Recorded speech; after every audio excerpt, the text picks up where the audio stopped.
हाय दोस्तों, अगर मैं कहूँ कि आज जहाँ पर स्पीति वैली है हिमाचल में, वहाँ कभी बहुत बड़ा एक समंदर हुआ करता था तो शायद आपको ताज्जुब होगा, मगर सच यही है। करोड़ों साल पहले जब टेक्टोनिक प्लेट्स नहीं टकराई थी, तब ना हिमालय था, ना ये ऊंचे ऊंचे पहाड़, ना ये स्पीति जैसी घाटियाँ जो हम आज देख रहे हैं। उस समय यहाँ पर एक बहुत बड़ा समंदर हुआ करता था जिसका नाम टेथिस सागर था, और उसके जो सबूत हैं वो आज भी स्पीति वैली में और भी कई इलाकों में पहाड़ों के देखने को मिलते हैं फॉसिल के रूप में। फॉसिल के अलावा भी जब आप स्पीति विज़िट करते हैं तो यहाँ के लैंडस्केप में बहुत जगह पर कुछ अनयूजुअल तरीके का टेरेन आपको दिखाई देगा, जो देख के आप हैरान हो जाओगे कि ये कौन सा प्लानेट है, ये किस तरीके के स्ट्रक्चर्स बने हुए हैं। सामने दिखती ये अनोखी संरचनाएं बैडलैंड्स कहलाती हैं। कभी ये पूरा इलाका टेथिस सागर का हिस्सा हुआ करता था।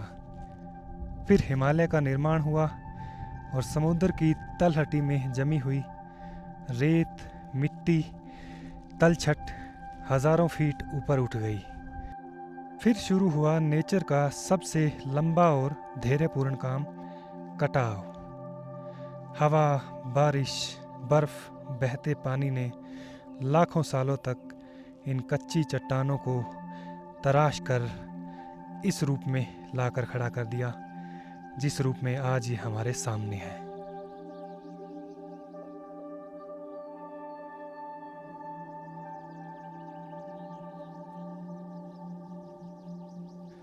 समुद्र की गहराइयों से हजारों फीट ऊपर उठकर बने इस ठंडे और सूखे रेगिस्तान में भी आज जीवन फल फूल रहा है। सदियों से प्रकृति के साथ तालमेल बिठाकर ऐसे दुर्गम इलाकों में भी यहाँ के लोग अपनी एक अलग दुनिया बसाए हुए हैं, जो शहरों के शोर शराबे और भीड़ भाड़ से कोसों दूर बड़े सुकून और आराम से रह रही है।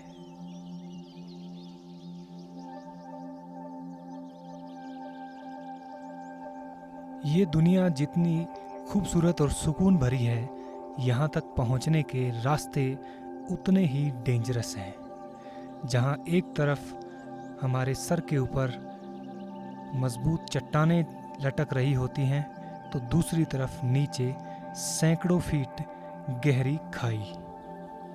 फोटोज़ और वीडियोज़ में ये रास्ते जितने स्टनिंग और थ्रिलिंग दिखाई देते हैं, इन पर ट्रैवल करना उतना ही ज़्यादा ख़तरनाक होता है।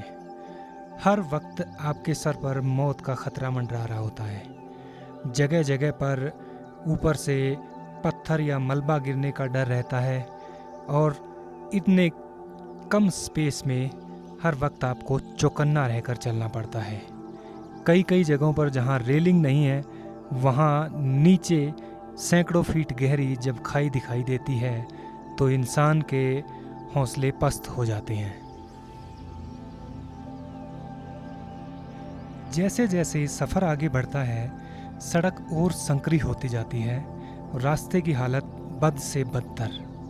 ज़्यादातर जगहों पर इतना ही स्पेस होता है कि एक गाड़ी बड़ी मुश्किल से रास्ते पर आ पाए। स्पीति में एंटर होते ही आपके एक तरफ गहरी खाई और दूसरी तरफ कंक्रीट का पहाड़, जिस पे से दिन भर कंकर पत्थर नीचे गिरते रहते हैं। कई कई जगहों पर तो मजबूत दीवारबंदी की गई है, जहां पर मामला ज़्यादा रिस्की होता है। मगर इतने सालों से लगातार ये कंक्रीट नीचे खिसक रही है, तो कई कई जगहों पर तो दीवार भी इसके नीचे दब चुकी होती है। आसमान से गिरा खजूर परट का कंक्रीट का पहाड़ ख़त्म होते ही शुरू हो जाता है एकदम कच्चा मिट्टी का पहाड़, जहाँ कहीं भी किसी भी वक्त कितना भी बड़ा मलबा आके गिर सकता है। मगर ऐसे रास्तों पर ट्रैवल करना once in a lifetime kind of adventure होता है, जो कि हर ट्रैवलर का ख्वाब होता है कि जीवन में कम से कम एक बार ज़रूर करें। इस तरीके के रिमोट एरियाज़ में ट्रैवल प्लान करना जितना एडवेंचरस और एक्साइटिंग होता है, अगर सही समय पर फ़्लाइट या होटल बुक ना किए जाएं तो ये सारा का सारा मज़ा एक पल में ख़राब भी हो सकता है। And that is exactly why I have partnered with clear trip for this video. चाहे आप पहाड़ों में कोई बैकपैकिंग ट्रेल या फिर कोई quick weekend get away plan कर रहे हैं, clear trip completely streamlines the entire booking process. What really sets them apart is their sheer scale. You get access to an immense inventory of flight booking, hotel booking, even bus bookings. मतलब आपकी itinerary planning की आधी tension वहीं पे ख़त्म। इतनी wide range of selection के साथ clear trip completely delivers a massive pricing advantage. There are no hidden surprises or sudden fee at checkout, just highly competitive, honest rates that keep your budget intact. और इनके flexible booking और easy cancellation options के साथ आप अपने travel plans modify भी कर सकते हैं, which is an absolute lifesaver for unpredictable travel schedules. To help you kick start your next journey, Cleartrip हमारी कम्युनिटी को दे रहा है एक एक्सक्लूसिव कूपन सिटी जर्नी, जिसमें if you are booking flight, नए यूज़र्स को मिलेगा 12% ऑफ और repeat users will get 7% off. For stays you can get a flat 30% off on domestic hotels, and for international hotels flat 12% on bookings above 3,000 rupees. And if you are taking the road route, then you can get up to 15% off on bus booking as well. ये code Cleartrip की website और app दोनों पर valid है। मैंने specific discount code, इसकी detail सारी की सारी डिस्क्रिप्शन में डाल दी है। Check them out and click the link in the description and apply the code city journey. I hope to see you somewhere on the road. आइए अब चलते हैं सूखे पहाड़ों से घिरी हुई स्पीति की इस खूबसूरत रंग बिरंगी दुनिया देखने। इस कोल्ड डेजर्ट में सर्वाइवल के लिए सबसे ज़रूरी चीज़ होती है शेल्टर, जो कि यहाँ के लोगों ने यहाँ की क्लाइमेट देखकर पत्थर, मिट्टी और लकड़ के मकान बनाने शुरू किए, जो आज भी दिखाई देते हैं। ये मकान एक्सट्रीम कोल्ड टेम्परेचर्स -30-40 डिग्री तक जो जाता है, उसमें भी गर्म रहते हैं। वैसे तो सर्वाइवल के लिए फूड सबसे इम्पोर्टेंट चीज़ होती है, मगर ऐसे एक्सट्रीम कंडीशंस के इलाकों में शेल्टर भी उतनी ही इम्पोर्टेंट है। और फूड के लिए इनके पूर्वजों ने अपने गांव, घर, बस्तियां सिर्फ उन्हीं लोकेशंस पर बसाई जहां इन्हें एक तो उचित मात्रा में पानी उपलब्ध हो खुद के पीने के लिए और खेती के लिए, और दूसरा कृषि के लिए उपयुक्त ज़मीन। जहां पर भी दिखिए यहाँ पर गांव वहीं बसे हुए मिलते हैं।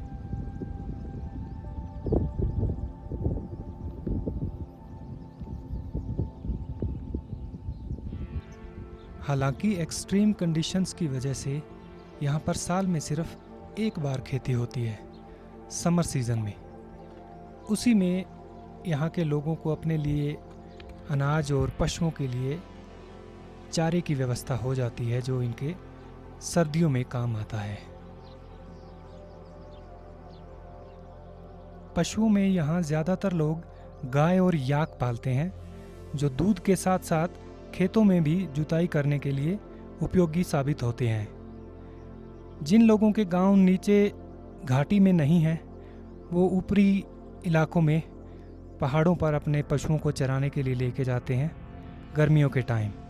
उनके लिए उपयुक्त मात्रा में छोटी घास या झाड़ियाँ उपलब्ध होती हैं।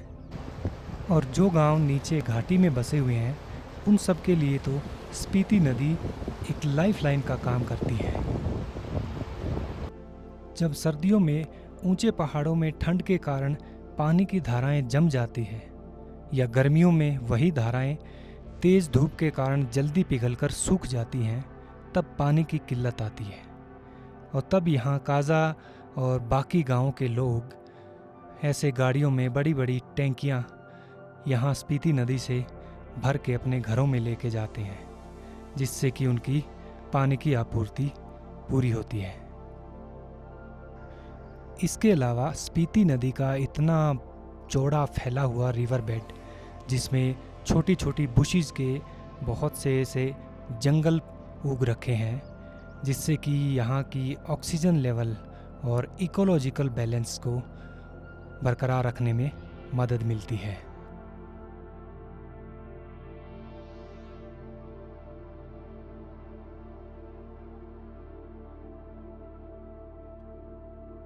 मेरे ठीक पीछे है धनकर विलेज, जो कि ओल्ड स्पीति किंगडम का कैपिटल हुआ करता था। ये दो शब्दों से मिलकर बना इसका नाम, धंग जिसका मतलब है क्लिफ और खार का मतलब होता है लोकल लैंग्वेज में फोर्ट, यानी फोर्ट ऑन ए क्लिफ। यहाँ पर एक किला है जो कि बिल्कुल एक एज के ऊपर बना हुआ है एक क्लिफ के, और इसी वजह से इस विलेज को कैपिटल बनाया था यहाँ के जो पुराने रूलर्स थे।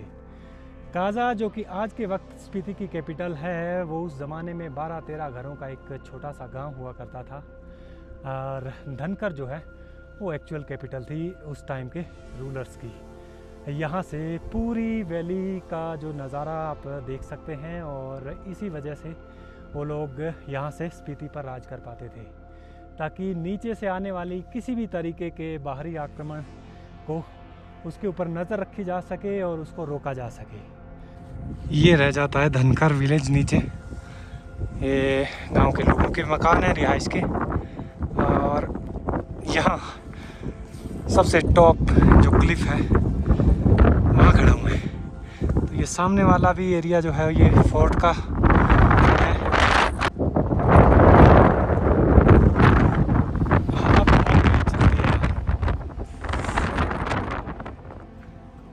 पूरा का पूरा पत्थर, मिट्टी और लकड़ इनका बना हुआ है। और छत देखो, यहाँ पर बुशीज होती हैं ना, जो झाड़ियाँ, वो झाड़ियों की टहनियाँ या फिर जो जड़ें होती है उनका इस्तेमाल करके बनाई है, और इसके ऊपर मिट्टी डाल देते हैं। कितनी ही सदियाँ हो गई और ये जैसा का तैसा खड़ा है।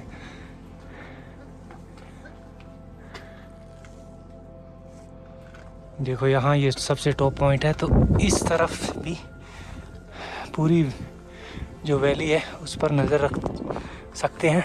वाह! धनकर के अलावा पूरी स्पीति में सबसे इम्पोर्टेंट साइट अगर कोई है तो वो है यहाँ की सबसे बड़ी और 1000 साल से भी ज़्यादा पुरानी की मोनेस्ट्री। पूरे हिमालय क्षेत्र में सबसे खूबसूरत और सीनिक स्पॉट है ये मोनेस्ट्री। यहाँ से पूरी की पूरी स्पीति वैली आपको दिखाई देती है। इन 1000 सालों में इस मोनेस्ट्री ने वॉर, इन्वेजन, फायर, अर्थक्वेक्स क्या क्या नहीं देखा, मगर आज भी वैसी की वैसी खड़ी है। इस मोनेस्ट्री में स्पीति वैली के सैकड़ों बच्चे यंग मंक्स बनकर रहते हैं, जो बुद्धिज़्म की पढ़ाई के अलावा मॉडर्न सब्जेक्ट्स भी स्टडी करते हैं, और साथ साथ अपना नॉर्मल चाइल्डहुड लाइफ, खेल कूद की एक्टिविटीज़ में भी इन्वॉल्व रहते हैं।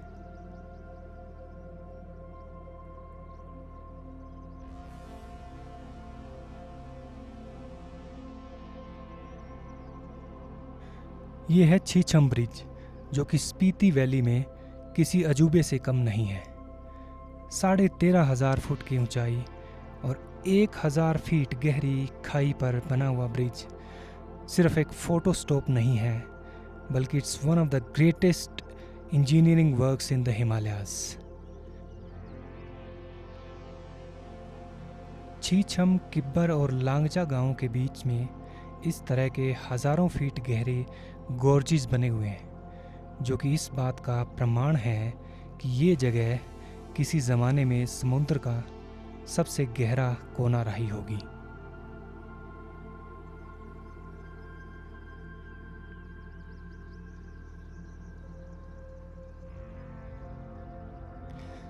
मगर समुद्र तल से हज़ारों फीट ऊपर उठकर बने इस ठंडे रेगिस्तानी इलाके में आज के वक्त दुनिया के सबसे ऊंचाई पर सेटल्ड विलेजेस बसते हैं, जिसमें कि एक है ये किब्बर गांव, जो कॉमिक से पहले वर्ल्ड का highest motorable road connected village हुआ करता था।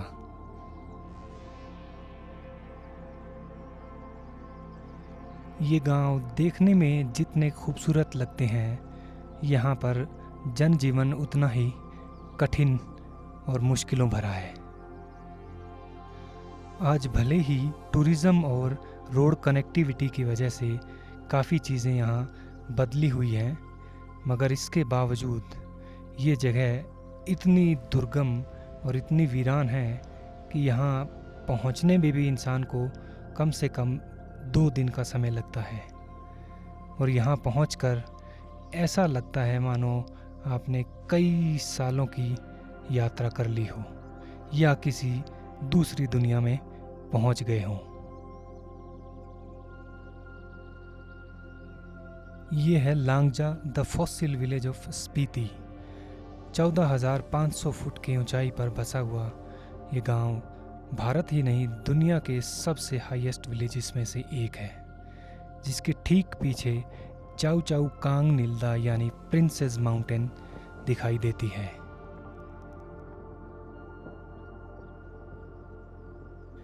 ये गांव जहां पर बसा हुआ है वो जगह लाखों साल पहले टेथिस सागर की तलहटी हुआ करता था।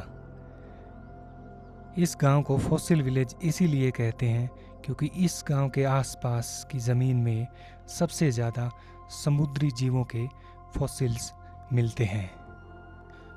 इतनी हाइट पर ऊंचे माउंटेन पीक्स की बिल्कुल गोद में बसे होने के कारण कुछ लोकल लोग इसे देवताओं का घर भी कहते हैं।